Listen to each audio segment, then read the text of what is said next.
Yo, what is up, guys? XRP's at $1.08 right now on CoinMarketCap. Our first tweet comes from Crypto Barbie. Breaking, the SEC just released its regulatory agenda for 2026. We will ensure that the next chapter of financial leadership is written in the US. Our next tweet comes from Mr. Pool Q17th. New XRP prediction. Jay Claver just dropped a wild scenario. If adoption, regulation, and liquidity flood the market, XRP could aim for $1,500 to $2,500 by 2026.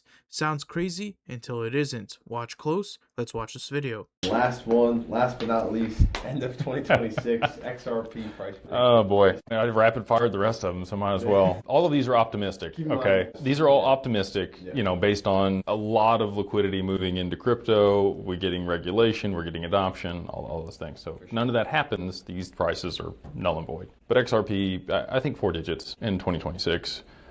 $1,500, $2,000. Smash that subscribe button and hit that like button if you believe XRP will reach $3 again this year. Our next tweet comes from CoinDesk. New Vanguard Group posts its first ever head of digital assets role, marking a full strategic pivot from the $11 trillion asset manager that spent years refusing to touch crypto. Our next tweet comes from AmonYX. Huge news, Senator Cynthia Lummis has just confirmed that the Clarity Act will pass, with strong support from Democrats. XRP, let's watch this video. Major bill designed to create a clear regulatory framework for digital assets could soon be heading to the Senate floor for a full vote in less than 2 hours. The Senate Banking Committee's markup process on the Clarity Act set to begin. Republican Senator Cynthia Lummis is here, and she's the author and champion of that bill. She sits on the Senate Banking Committee as chair of the Digital Assets Subcommittee. Good morning to you. Sounds like we're here. It's going to happen. That's a fact. We've been working for over 9 months with Democrats trying to get this bill ready for today. It provides a regulatory framework that currently doesn't exist in the digital asset world. It's the Wild West out there, and that allows fraudsters to operate without a regulatory framework to respond to their illicit activity. It also allows legitimate players to set up shop overseas because they do have regulatory frameworks. This is a way to bring this industry into the fold into the United States, make it strong, robust, and serve the American consumer. Our next tweet comes from Ripple Zitty. Just then, Japan's weakening yen is putting XRP on more corporate treasury radars. Our next tweet comes from Bank XRP. Franklin Templeton executive just said the quiet part out loud. XRP is well past the journey, compared to new chains showing up weekly asking for issuance. Let's watch this video. We're on their chain. How do you evaluate the right chain, and specifically, like, where does XRP fit into that, and what are you excited about with regards to XRP and institutional adoption and also the chains that come to you, which I'm sure are coming to you weekly at this point? Well, yeah, because there's a lot of new chains too, and I think one of the things that another trend that you see globally is that very large institutions, kind of whales that are sitting out there in the global economy, are finding, they're understanding this ecosystem a little bit more, and they're trying to migrate people to using, chains or side chains that they have decided to kind of adopt. And so you do see a proliferation of that. And, from Franklin Templeton's perspective, we're going to go where the customers are, quite frankly, right? You're always listening to your customers. And, XRP, and the community around XRP is pretty aggressive at, growing and iterating for these purposes, these trillions of dollars purposes that, that we've been speaking about before. And so we have a lot of enthusiasm about working with the team specifically. When our journey started with the global regulators, and, we touch a lot of different global regulators, we did create a kind of a selection criteria that kind of, I hesitate to use the word protocol, but it does become kind of a standard when you're the first one through the door and you're learning up these regulators, quite frankly, toward, not that you're, trying to be a decentralized, permissionless issuer of an asset, but you're actually, you're in a securities business and you're permissioned and you're just trying to use these rails as your underlying, data kind of database operating system by and large. And so there was a number of things that we kind of punched through there with the regulators to put that template in place. But we think that, XRP is, well past the journey of even new chains, toward that end. And I think, quite frankly, one of the things that we like the most as the technology at XRP continues to iterate is just the leadership. When I go into meetings with XRP and Ripple, I'm looking at, quite frankly, I'm like looking in the mirror at people that have the same, decades of experience in developing these things, as opposed to just we want to move fast and break shit and and move forward. And so it's wisdom of applying these things that's super important. It's not always just the technology; it's the leadership that's implementing the technology, quite frankly, toward broad purposes, that's going to determine the success of the project. Our next tweet comes from Crypto Barbie. Massive XRP sees triple adoption boost as tokenized assets reach $4 billion. Our next tweet comes from Zave Crypto. Just an SFTC chair on the Clarity Act. We have to get this done. No more waiting on a federal standard for crypto. The clock's ticking and the industry knows it. Let's watch this video. We're so close. We have to get this done. It's absolutely critical that we have federal standards for crypto assets. And right now, we've dealt with a patchwork of state laws and regulations, and it's really been bad for business here in the United States. We want to get this done so that we have certainty, clarity, and consumer protection. Should be a bipartisan issue. We've got to get it across the line. I mean, is it that the Democrats are stopping the progress because of ethics issues and trying to get specific language in there about President Trump and his family in crypto?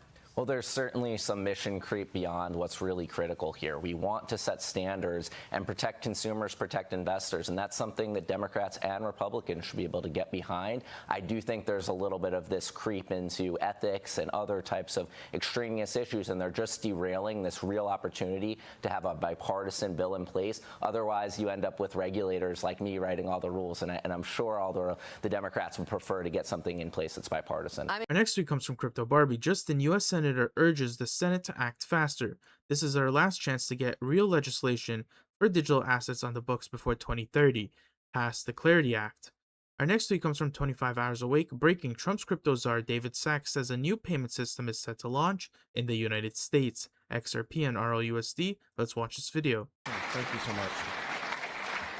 All right, thank you, President Trump. It's a great honor to be here, and it's true that I never expected to work in government at all, and then everything changed after President Trump came on my podcast, and I accepted this job as crypto czar because I thought it was a once-in-a-lifetime opportunity to work for a president who really wants to get things done for the American people. And if anything, that's been an understatement. The first 6 months of this administration have been more successful than any administration in American history. What's been done?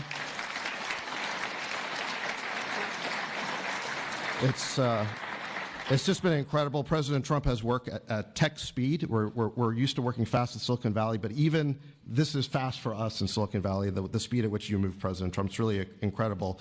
And now today, you have another historic legislative achievement that is a monumental step to fulfilling your promise to making the United States the crypto capital of the world. This Genius Act will unlock American dominance in the crypto industry by creating clear rules of the road. It will update archaic payment rails with a revolutionary new payment system, and it will extend U.S. dollar dominance, like you said, globally, by creating a digital dollar that people all over the world can use. And for every digital dollar in a crypto wallet, there'll be a traditional dollar in a U.S. bank account, which will create trillions of dollars of demand for U.S. Treasuries. So that is the power of this bill, is U.S. dollar dominance. Our next tweet comes from Paul Gold Eagle. Breaking news: Australia's managing director of digital assets hints at XRP backing the Australian dollar. The XRP ledger was already piloted to back USD. Let's watch this video. Is this digital dollar that they're issuing and doing this pilot with, is it actually a dollar like I know it? Yes. Yes. So therefore it's worth 67 point blah-de-blah US cents right now. Precisely. You can think of it as exactly the dollar that you know today, but it's in a different form factor, a different technological format, which means that it can do things that the dollars we have today cannot do. Okay, so what's the difference, therefore, between the digital currency that the Reserve Bank is rolling out and doing this pilot with, and with what I'm doing right now? Because I don't use cash. So therefore, all of my transactions are digital. So surely our currency is already digital, is it not? It is, but the exciting thing here is if it's on blockchain rails, it means that you can interact with the digital dollar and a digital asset using smart contracts. So computer code that says if this, then that. So imagine you can automate a whole lot of transactions that today you need an intermediary to be involved in. So just give me a practical example of that. Would that be that I can transfer money directly to your account, immediately moving it there, because the blockchain would know each of us on either side of that transaction? That's right. There's a shared ledger.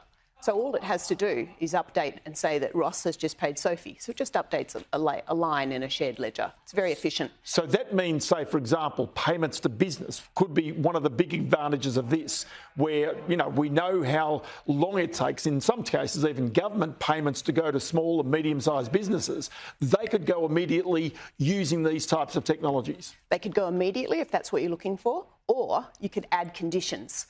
So pay Ross, but pay him on Tuesday and only when a certain event has occurred. Right, so that's okay. So then, given this pilot program is now rolling out, how long is it before businesses in Australia, before you and I can practically start to use this type of digital currency?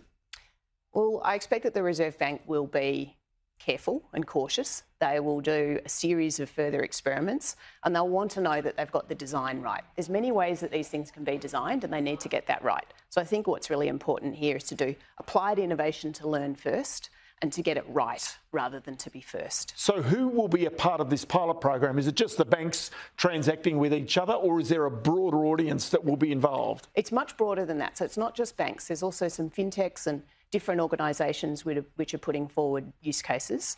And in addition to that, we are getting customers to test, because we want a broad segment of the community to give us feedback on what works and what can be improved. Okay, but then we should note that this would be what's called a stable coin, isn't it? Because effectively it is a central bank digital currency, so therefore it is rock solid with the Aussie dollar.